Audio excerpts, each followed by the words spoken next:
Let us now go through some quick-fire examples of how these half-reaction equations can be used to write a balanced full equation for the redox reaction. Here, an example is given where iodine and thiosulfate ions are reacting together. Let's look at it in more detail. The iodine is turning into iodide ions. The thiosulfate is turning into dithionate ions. And so these are the two half equations. Now it is very simple. What we need to do is we need to merge these together, put them all on the same line. And it doesn't matter in what order these appear, we've just got to remember not to forget anything.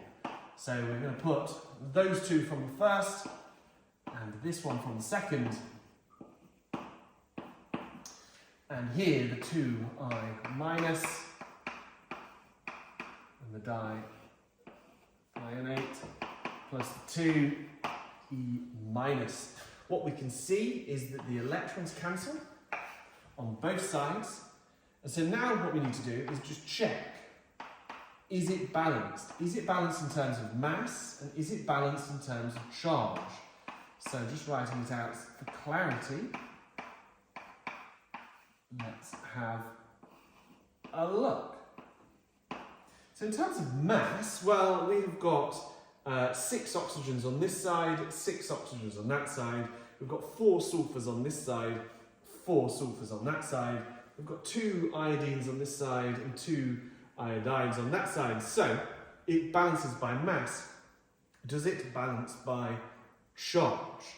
So here we've got basically a 2 times negative 2. And so that's equal to minus 4 on this side. Here we've got 2 times negative 1 and we've got minus 2. So 2 times negative 1 plus minus 2 is also minus 4. So it is balanced on both sides in terms of charge. And so that's how we do it. That is how we take 2 half-reaction equations and we use it to write a balanced, full redox reaction equation. Here's another really good example. So we need to use the half-reaction equations to write a balanced equation for this. Potassium manganate 7 oxidizing iron 2.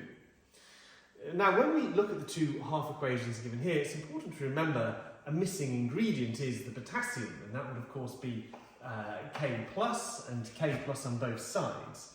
But we don't have to consider that because it is going to be on both sides. But because that is a K plus, the MnO4 is negative because originally they were joined together before they were put into solution. But ignoring the potassium for now, the manganese has got 4 electrons involved in bonding and 1 additional electron. If we are to split up this party, what we need to do is provide the 5 electrons to replace the 5 that are presently involved in bonding, or the 4 involved in bonding and the 1 that's involved in its ionization state. So, what we would have to do is we would have to bring 5 electrons in to separate the manganese into Mn2 plus and 4H2A. Why 2 plus? It is because the manganese is in a oxidation state of +7. It means that even if we provide it with 5 electrons to split it from there, it is going to be 7 minus 5. It's equal to +2. It's going to stay in a +2 state, even though we've given it enough electrons for it to be free of its bonding. So it goes into an Mn2 plus state and some water left over. If we look at the second half reaction equation, the Im2 plus going to Im3 plus a single electron, we can see that this will not balance in the reaction above on charge alone. It is going to require 5 electrons in the top equation, so we're going to need to multiply this whole equation down here by 5. 5 Im2 pluses will turn to 5 Im3 pluses plus 5 electrons. So if we now write out the full equation, let's see if it balances in terms of both mass and charge. So MnO4 minus plus 8H plus 5 Fe2 plus 5E minus goes to Mn2 plus 4 H2O plus 5 Fe3 plus 5 electrons. The electrons cancel. Now let's look at what is left over. So we've got a charge of minus and plus, but there's 8 of those, so we've basically got a single one of those, 1 minus. So we've got plus 8 here, and we've got 5 plus 2s. So here we've got basically 7 plus 10, so we've got a charge of ultimately 17 on this side. Let's have a look on this side. So we've got a charge of plus 2, we've got one of those, no charge on that, plus 5 times plus 3. So that's going to be added on to 5 times plus 3, that's 15, equals plus 17 on that side. So the charge plus 17 on that side, the charge plus 17 on that side, balances out. We have there the balanced redox reaction equation for potassium manganate oxidizing iron 2.